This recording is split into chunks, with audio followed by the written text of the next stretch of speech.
In the first few months of starting the Energy Talk, we were accepted into a 9-month Leaders Fellowship that helped this podcast go from interviewing people in my circle to interviewing industry leaders and individuals on the front lines of the energy transition. That program was organized by Student Energy, a global youth-led organization empowering a network of 50,000 young people from over 120 countries. In June of 2021, Student Energy launched the Solutions Movement with the ambitious goal of raising $150 million to support 10,000 clean energy projects led by young people. To learn more about Student Energy's programs or to get engaged with the Solutions Movement, go to studentenergy.org. Thank you to Student Energy for sponsoring this episode.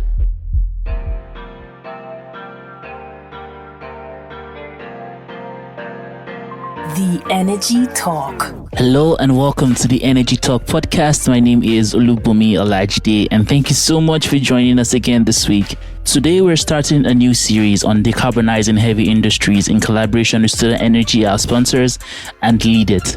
And on this episode, we're going to be interviewing first the CEO of LADOL, Dr. Amy Jadesimi. So for a very long time, she's been at the very top of my list for people to have on this podcast. And I'm really happy that I finally have the excuse to have a conversation with her. LADOL is the largest 100% private and indigenous-owned industrial special economic zone in Nigeria. Over the last 18 years, the zone has attracted over $500 million in investment, transforming a disused swamp into a world-class integrated logistics base and the largest fabrication and integration yard in West Africa. This episode, we'll be having a conversation with Dr. Jadesimi to learn what decarbonizing heavy industries means in the African context and what the role governments play and the role international stakeholders play as well. Although this episode is longer than our usual episodes, I promise you it's well worth the listen and I'm so excited to share it with you. This episode was produced in collaboration with the Leadership Group for Industry Transition, also called Lead It, an initiative that has been launched under the UN Climate Action. Collectively, we are looking at accelerating national and non-state actors' ambition. We are working towards making sure that the national policies are in line with the trajectory towards 1.5 degree, and that we have the enabling policy framework to achieve that. That was Gokche. She is the head of the Lead It Secretariat. Gokche was inspired to join the project because after energy, decarbonizing heavy industries is the next big challenge, or as she says it. So we actually now don't call these almost the harder to abate industries, but what we are calling it within this landscape is they're easier to innovate sectors. So hopefully we'll see that happening even more faster. To learn more about Lead It's work, go to industrytransition.org. That's industrytransition.org. Now let's get straight into the episode. My introduction to the energy sector actually started when I was a banker in London.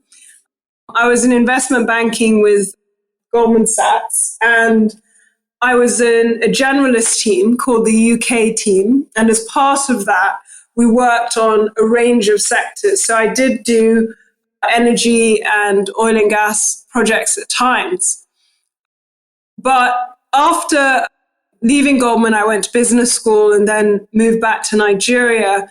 And that's when I started working at LADOL.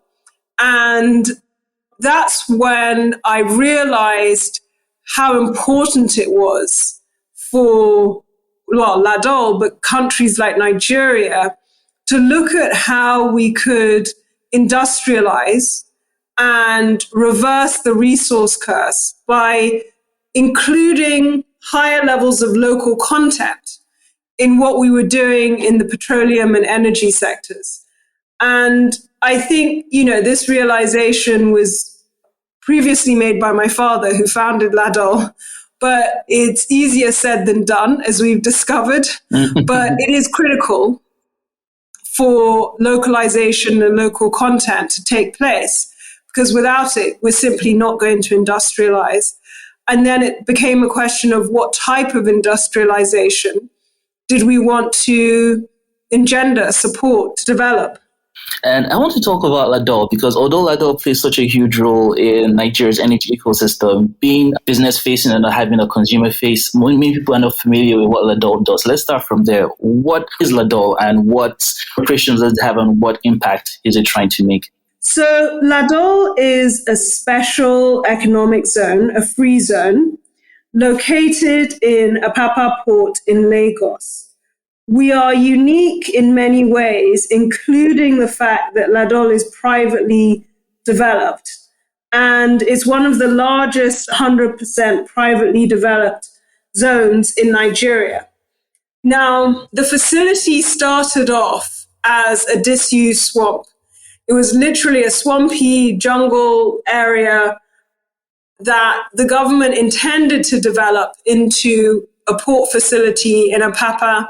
But around 2006, government policy changed to them wanting to attract investors to build port facilities and infrastructure for the government rather than the government building themselves. So LADOL started with a very clear business model, which was to help to make Nigeria the hub for industrialization in West Africa. And at the same time as LADOL's development was beginning, the government also started this new policy of wanting to embrace private sector and encourage private sector to come and make long-term investments. So because the largest industry in Nigeria was the oil and gas industry, and because we were faced with transforming a swamp into what we now have, which is a fully integrated logistics base, shipyard, hotel, and whatnot, we realized that we would have to work with the oil and gas industry and provide them with enough value addition to attract long-term contracts from the players in that industry. And so the business model was essentially, well, let's develop a fully integrated logistics base out of this swamp in the first phase. And that would be successful because it would halve the cost for deep offshore logistics support. And then we will develop the rest of the zone in phases. So we moved on from the logistics base to the shipyard, and now we're moving on to non-oil and gas, but all of it as part of this facility development. And one of the things that characterizes almost everything we do at LADOL is that they're firsts, because we've developed this ecosystem now, which operates 24/7, is independent, with our own power, water, sewage, underground reticulation, internet, and so on, accommodation and operational facilities in the zone.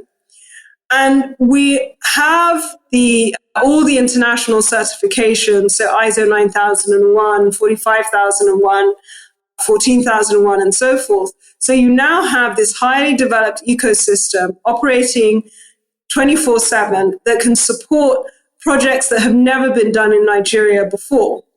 So being able to provide 24/7 cost-effective support for deep offshore developments has been absolutely critical to Nigeria remaining competitive. And it was because of the cost savings of operating out of LADOL that the IOCs got that Nigeria became competitive with Brazil. Because remember, we're competing with other regions of the world for investment. So by demonstrating that we could halve the costs and therefore double the return on logistics support for these international companies, we made Nigeria a more attractive investment destination. And then, of course, the Agena project was done at LADOL, which was another huge first. The first time an FPSO was partially integrated and fabricated onshore in Nigeria. And of course, Agena was the largest FPSO in the world at the time. And now we're continuing our development into non-oil and gas and supporting agricultural companies and green technology companies using the same facilities and know-how that we've built up over the last 20 years, making that transformation from this disused swamp into fully integrated industrial free zone, which is now a platform that can support a lot of other industries. And I want to talk a bit about the business before we go into the other aspects of this conversation. And something very interesting, you did this interview a while ago with the Association of MBAs where we were talking about the need to develop infrastructure. And you're talking about how a lot of the funding and everything usually flows through governments. And you describe that process as being fraught with moral hazards, which was an excellent choice of words, by the way. But I just want to talk about this because LADOL is in a very interesting position where you work with not just the Nigerian government and other international governments, but also with a lot of international companies and multinationals from the oil companies. So how is it like managing all those different interests and the stakeholder groups from LADOL in early stages and right now as it's been reflected? So LADOL's development has taken a while, in part because what we've done is very difficult, but also in part because we have and continue to change the market. Doing things transparently and doing things in a compliant manner means that it can take you longer. It can take you years to get certain approvals and to push through, but then you're building your business on a more solid base.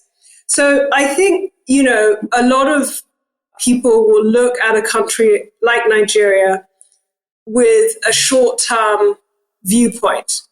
And if you are a short-termer, you are going to look for shortcuts and you're going to be interested in anybody who can help you to get those shortcuts so you can get in and out as quickly as possible and take as much as possible with you. So that's the opposite to what LADOL is. We are a long-term investor, highly compliant. We believe in building long-term scale and having, strong foundations. And so if you go with that mindset, it is perfectly possible, and I think we've demonstrated that it's perfectly possible to have significant impacts on the local market. And increasingly over the years, we've seen more and more indigenous companies follow the same path as LADOL. And that demonstrates something which our founders have always said, which is that Nigeria is only going to be built by Nigerians. So every country in the world that has developed either through its public or private sector. Our public sector is overstretched. We need the private sector to grow from where it is now, where it's a fraction of the size of the public sector, to be at least equal in size to the public sector. And that's going to require long-term investment. It's going to require perseverance. And therefore, it will definitely require Nigerian private sector actors to participate. It's simply not going to be possible to develop our country without the Nigerian private sector, indigents investing and working and committing to build the country. And we need the right environment for that. And we can talk about what that looks like. But, long story short, I think this realization is nothing new. It's nothing, I'm not saying anything revolutionary, but I guess people can look at the example of LADOL and can see that, it can be done. Very difficult, takes a long time.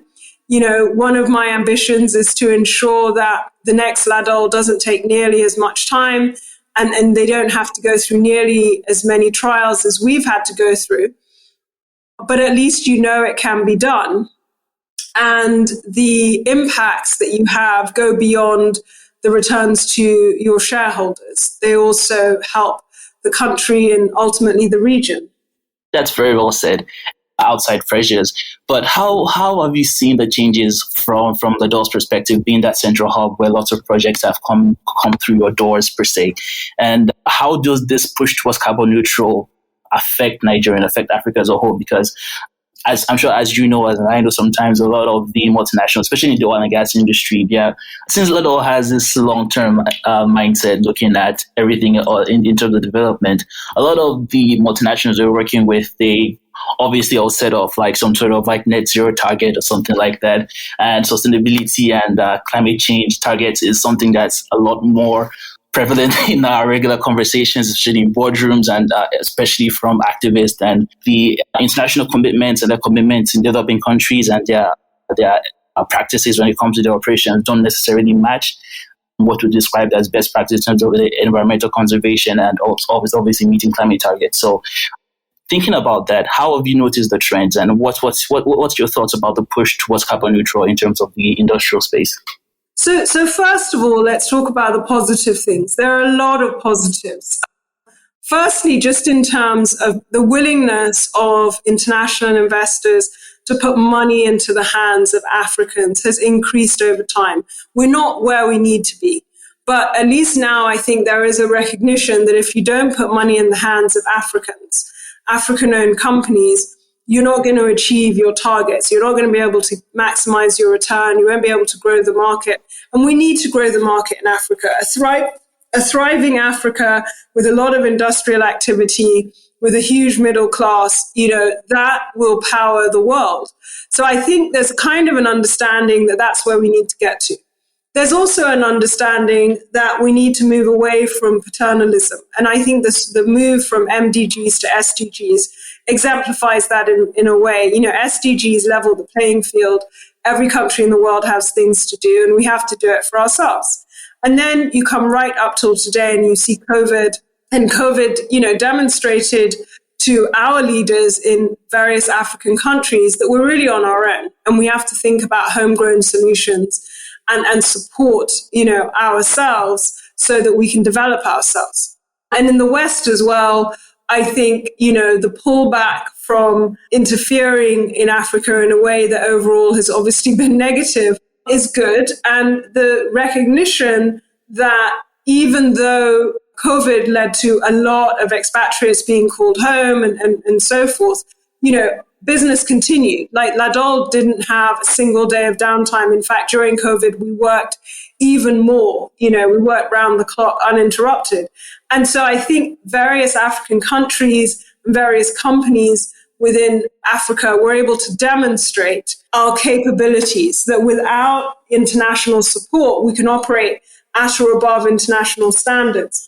So there's been some good trends that have been recognized, and there's more energy now around how do we lend and change the definition of bankability so that we can lend into African companies and African-owned companies.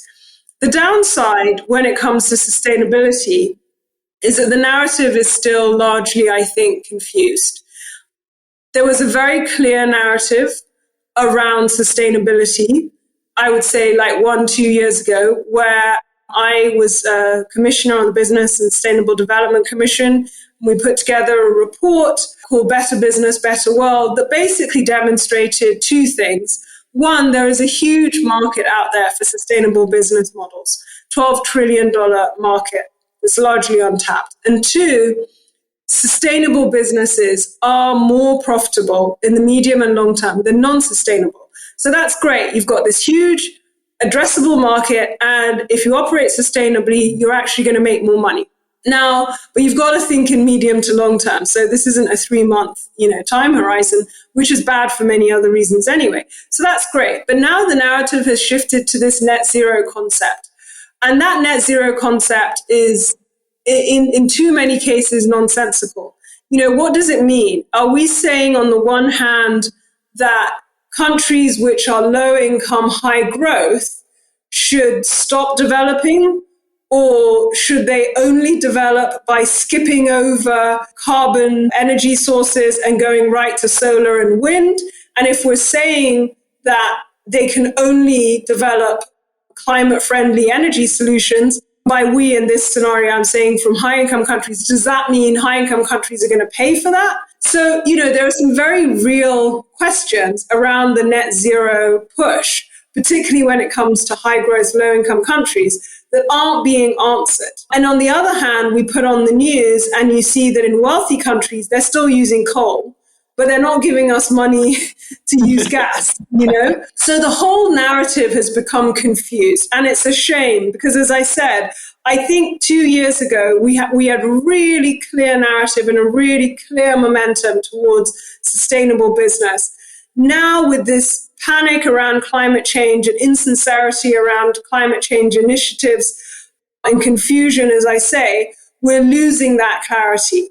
But what does it boil down to? What it boils down to is Africa has to industrialize sustainably. And we have to find a way to do that ourselves. We don't have the problem of incumbent infrastructure and facilities to the extent that the West does. So, we have to build a new transportation system for Lagos, for our growing population. And if we do that using sustainable solutions, we will make more money and we will be more successful.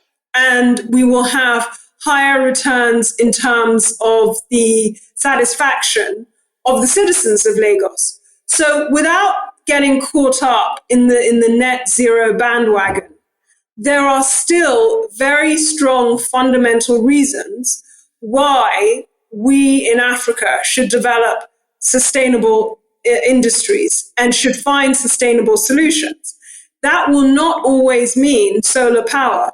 For example, in LADOL, our master plan is to roll out gas-fired power plant. We will use a little bit of solar, but then our main climate-friendly power will come from biomass through burning agricultural waste. And that biomass solution, combined with the other things we're doing in LADOL to build a circularity, is going to yield 30% more return than somebody who invests in a free zone that just uses solar power.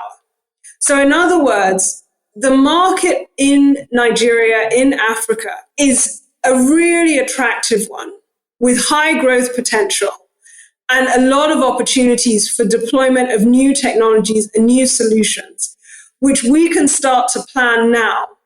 But we mustn't get caught up in this net zero furor, which is so unclear and in a lot of cases so unhelpful.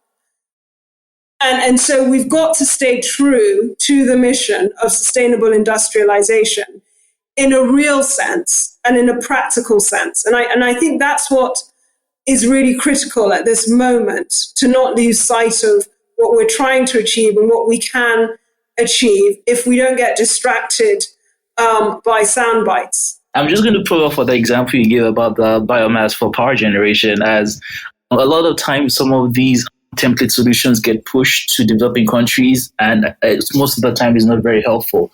But I think we still can't ignore the fact that there's still a lot of international pressure on how developing countries like Nigeria should be looking at the energy transition and what kind of strategy they should do and who that benefits first. I completely agree that we should be looking for solutions by ourselves, and whatever solutions we find should benefit Africans and in this case Nigerians first. But I just want to ask, because in your situation right now with LADOL, you work with a lot of international stakeholders, and I guess the footprint of Africa when it comes to like so very high revenue and especially industries that depend a lot on industry, like a lot of large infrastructure needs to be built, they have been largely owned by either the government or by international bodies, and that hasn't always been helpful to the people who those infrastructure assets are supposed to serve.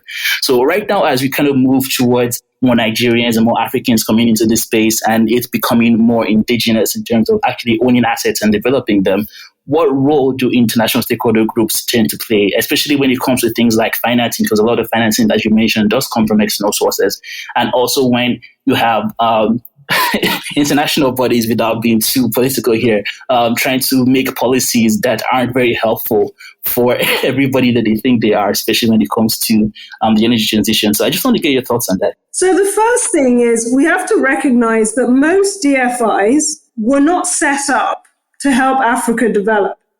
Most of them were set up to enable companies from wealthy countries to come into Africa and make money. And so these organizations were set up primarily to lend money to their own companies. And I don't have a problem with that. It totally makes sense. You know, if Nigeria had the capabilities, we would also set up international funds so Nigerian companies could go across the world. The problem with these companies is that they're not always honest about it. Some of them are doing things to genuinely change their mission. Like the IFC has made great strides in the last few years towards achieving local industrialization and investing in local companies. So organizations like the IFC have taken steps to move away from their original mission and vision to a new one where they want to help African companies develop. But most DFIs weren't set up like that and haven't really moved away from that original mission. So when you say international investment is important, we have to remember that international investment is minuscule. International investment is less than remittances. So we shouldn't be too caught up in what we need to do to attract international investors, because they're not investing. We're probably not going to get them to come. Most companies that bring money into Nigeria want to get it out again within 3 months, with a 30 or 50 or 100% uplift. So where that leaves us is with a reality that for Nigeria to develop, for the private sector to grow to be as big as the public sector, the initial funding will have to come from local companies and from our government helping local companies. And this isn't surprising because that's been the case everywhere in the world. So if you think of it like building a house or an estate, we Nigerians have to build the infrastructure, we have to build the foundations, set up the utilities, set up the roads. We may even have to build some of the initial houses. And then once we've done all that work, international companies and investors can now come in and operate out of those houses that we've built. But they're not going to come in and build the houses and build the estate for us. We've got to give them platforms into which they can invest for the long term. And this is exactly what happened in China. This is exactly what happened in Norway. This is exactly what happened in the United Kingdom. So we have to build up enough local content that there is sufficient business already going to attract foreign investment, which will then catalyze, the sort of heroic growth that we've seen in China. So we still have some way to go before we've built that foundation, before we've built up sufficient business and companies and organizations in the private sector that international companies can then invest in. But I think that the current government has recognized that. I mean, we've seen over the past 20 years successive governments talk about this and so on. But the current government has recognized that. I don't know that they've done everything they can do to support that, but they've recognized it. And we need more of that. We need clear regulatory policies that are consistent so that we as Nigerians can make the long-term investments that are needed. And if we want to become part of the G20 or the G10 in the next 15, 20 years, we need to support each other. That's it. There's no other, that's the magic bullet. And another way to think of it is we've tried everything else. We've tried and international DFIs and organizations, they've tried every other, mechanism you could think of other than investing in and supporting Africans themselves. They've tried every other which way to develop or extract value out of Africa. So we're left now with the reality that Nigeria is no different to Norway when it comes to development. We have to develop ourselves. We have to industrialize ourselves. And when we get to a certain level, then the foreign investment will come. Amy, I really appreciate how that blends in very excellently with LADOL's current methodology, and that really shows how long-term your approach is. And I just want to ask in terms of that, just to follow up on that, you mentioned as well, like LADOL switching to more sustainable ways of generating power for the base. And what other pathways do you see it's there for Nigeria? I think because Nigeria is always a big case study because it's one of the largest economies in Africa. Pathways for developing this low carbon energy infrastructure that's really going to push us into the next generation and into that next stratosphere, I think, of what it takes to be a developed country or like a developing country in Nigeria's case. Sure. So in this study that I contributed to as a commissioner with the Business Sustainable Development Commission, we identified verticals, sectors really, that could be where the opportunities for sustainable business could lie. And just concentrating on those verticals, we came up with this $12 trillion number of opportunities. So those are urbanization. So Lagos is currently one of the biggest cities in the world, population of around 20 million. We think that's going to double over the next 20 years or so. So urbanization, clearly a huge one. Within urbanization, you've got everything from, sustainable materials for building houses. Like one of the things LADOL is looking at is introducing bamboo as part of the construction value chain. Bamboo is used heavily in China, and they're starting to use it more in East Africa. It's obviously sustainable. It can be used for cladding. It can be used for furniture. It can be used for tools.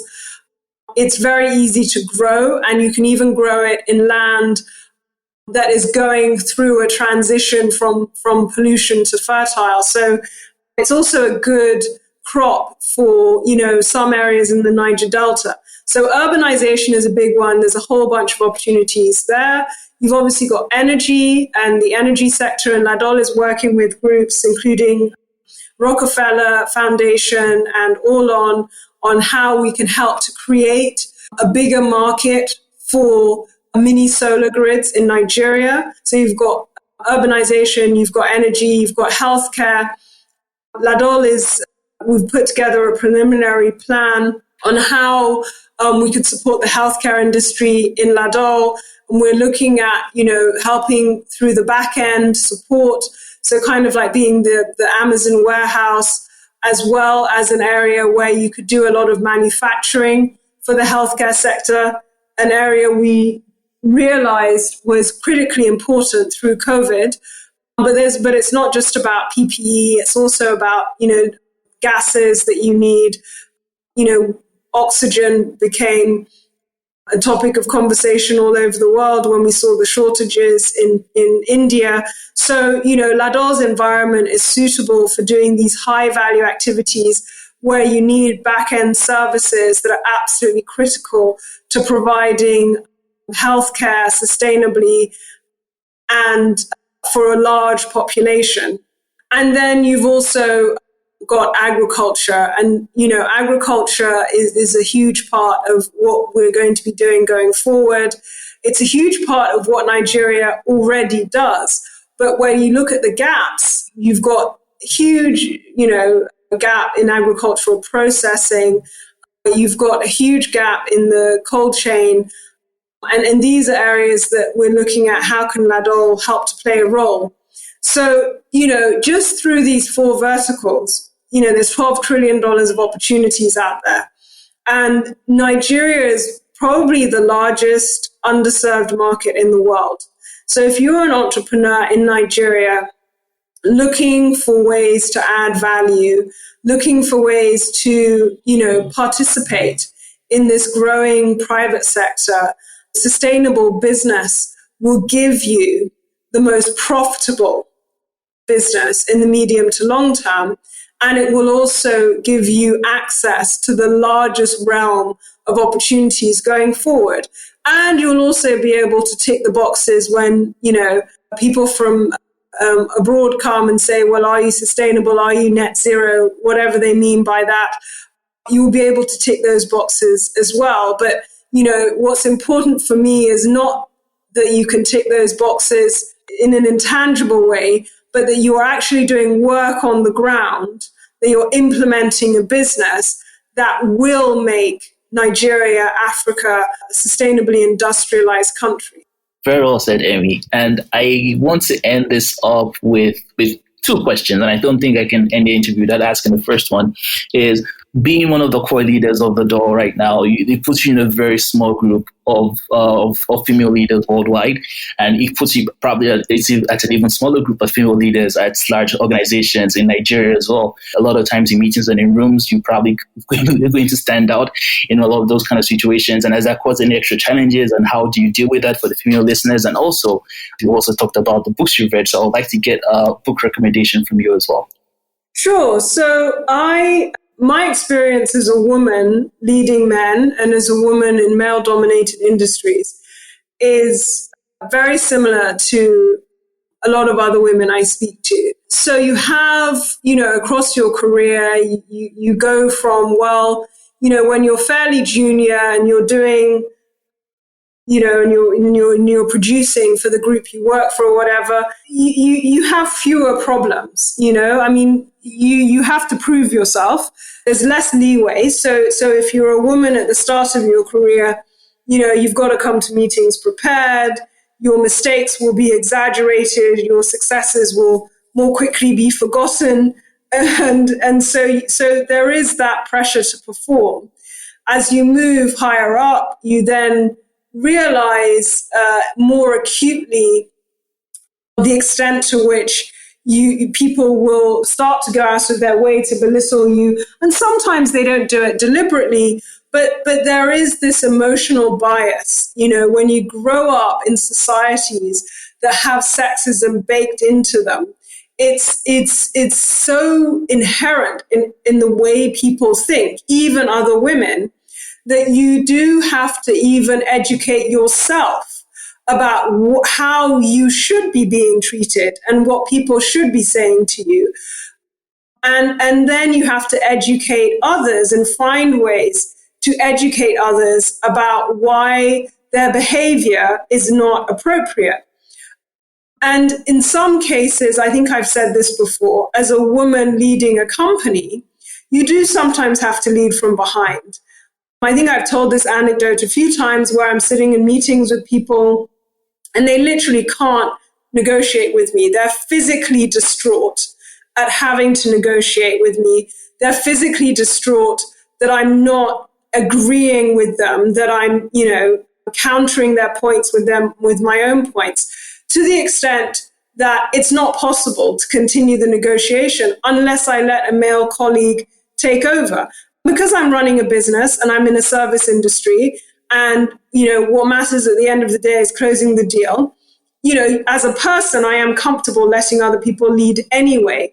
But my point is that as a woman in a position of power, even if I wasn't naturally comfortable with taking a back seat at times, I would have to get comfortable with it, because sometimes people just don't know how to deal with a woman in power. And you've just got to decide, am I going to go out of my way to prove this point, or am I going to close the deal? I think also you then have to look at it from a business perspective. And I try and do this most of all. And the Business and Sustainable Development Commission also produced a report, and I'll send you these reports for your listeners, that looked at women in the workplace, and particularly women when it comes to achieving the Sustainable Development Goals set by the United Nations. So the goal around female equality is Goal 5. And what this report basically concluded is that we cannot achieve any other goal unless we achieve Goal 5. So if you don't have female equality in the workplace, if women aren't empowered, if women aren't given the same opportunities as men, we as a country, we as a continent, we as a world cannot develop. It's that simple. So the science has told us what should be, common sense. What the science has also told us is that women are so underrepresented right now in boards, internationally, in job opportunities, in pay, that when you do have companies where women are more represented, going up against companies where women are not represented, the companies with higher female representation outperform by a lot. Depending on the measure you're looking at, it can be 10% to 60%. So from a business perspective, if you have women on your board, if you promote women through your company, you are going to make more money, full stop. So that statistic is important, because in order to achieve Goal 5, we need to change behaviors. And you do that in a number of ways. But in changing behaviors, particularly in business, means spending money, particularly when it comes to trying to recruit women and so forth.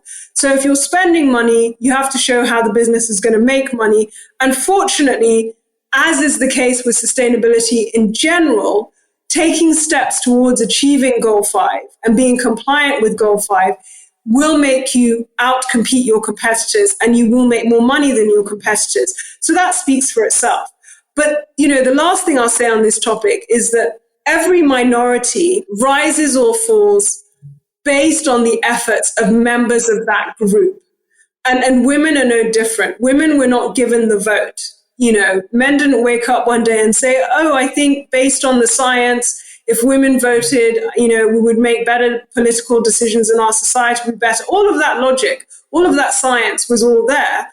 But yet, for some reason, men didn't voluntarily give women the vote. Women had to go out and march and die and suffer to get the vote. And it's the same across the board. If we want more women in the boardroom, women have to advocate for it. We have to support each other. We have to talk about it. We have to attempt to be role models, et cetera, because women below us have to push through and come up in order for us to achieve equality. So it's really important, I think, also to emphasize to women how important we are to global prosperity and how important it is, no matter how little recognition there is of this in society, and no matter how many sexist policies we come across, we have to remember our own worth to ourselves and to our families and to our companies and to our societies and countries. Because without women achieving equality, we are not going to achieve global prosperity. And I think it's so important that women understand that and believe it and absorb that, because it's women that are going to have to change the status quo. Very well said, Dr. Amy. And the book recommendation, if you will. So a lot of people like reading these self-help books about, how other people became successful.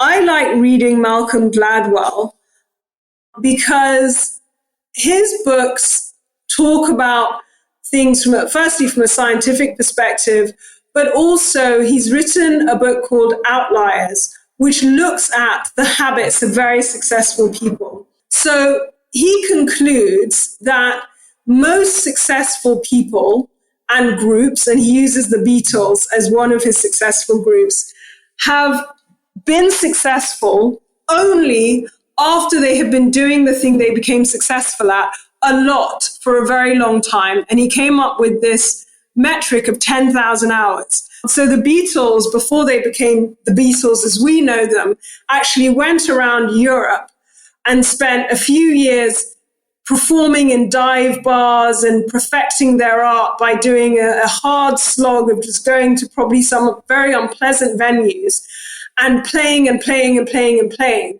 And he said, on average, you need to do this for 10,000 hours before you become successful. Similarly, someone like Steve Jobs also sat in his basement for years developing his algorithms and building out his ideas and becoming successful.